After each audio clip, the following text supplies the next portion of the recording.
La nouvelle réglementation sud-africaine sur les visas est déjà l'objet d'une révision 2 mois seulement après sa mise en place. Celle-ci, concoctée par le département des Affaires intérieures, vise à lutter contre le trafic d'enfants et l'immigration illégale. Les règles sont fastidieuses et ont causé la consternation parmi les voyageurs se rendant en Afrique du Sud. Le secteur touristique, contributeur majeur au PIB, est particulièrement touché. Malgré de fortes objections provenant de plusieurs secteurs, le département des Affaires intérieures a mis en place cette nouvelle réglementation en juin dernier. 2 mois plus tard seulement, les nombreuses plaintes sur les répercussions économiques et touristiques en particulier se sont multipliées. Le président Jacob Zuma a donc demandé à son vice-président de procéder à une révision des règles.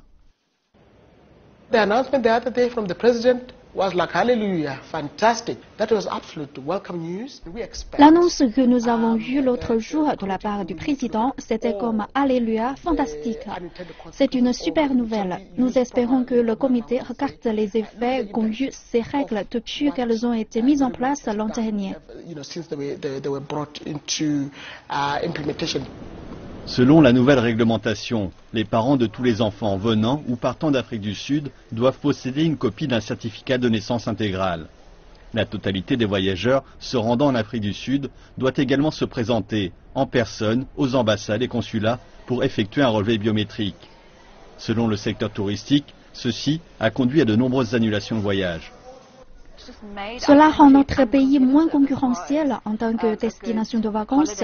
Et sur le plan des affaires, les gens perdent des contrats pour lesquels ils ont besoin d'être dans des réunions en face. C'est qu'il est beaucoup plus difficile d'entrer dans le pays, donc beaucoup d'affaires tombent à l'eau.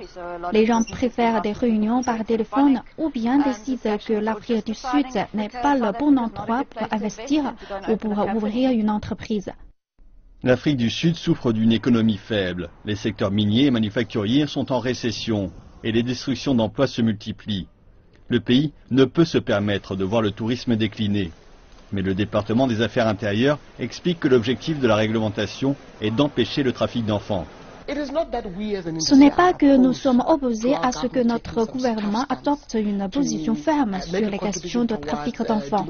Nous ne nous sommes jamais opposés à ce que des certificats de naissance intégraux soient requis quand c'est nécessaire. Ils sont requis quand vous demandez un passeport, mais quand vous voyagez avec un passeport, vous ne devriez pas avoir besoin d'un certificat intégral en plus. Le trafic d'enfants est un phénomène souterrain. C'est très rare d'avoir des trafiquants assez fous pour amener des enfants dans des aéroports internationaux via ce type de procédure. La plupart du temps, cela passe par la route. L'Afrique du Sud reste une économie attractive et une destination touristique recherchée. La faiblesse du rand la rend également financièrement attrayante pour les touristes. Mais selon les dernières statistiques, le nombre de visiteurs étrangers a chuté de 6% au premier trimestre et de 5,6% au cours des 3 derniers mois.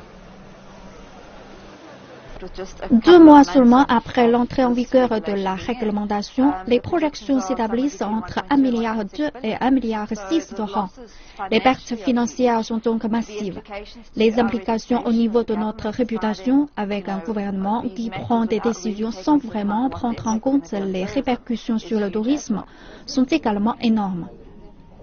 Le vice-président va prendre la tête d'un comité interministériel qui rassemblera les ministères du tourisme, des affaires intérieures, du commerce et de l'industrie, du développement social ainsi que du développement des petites entreprises.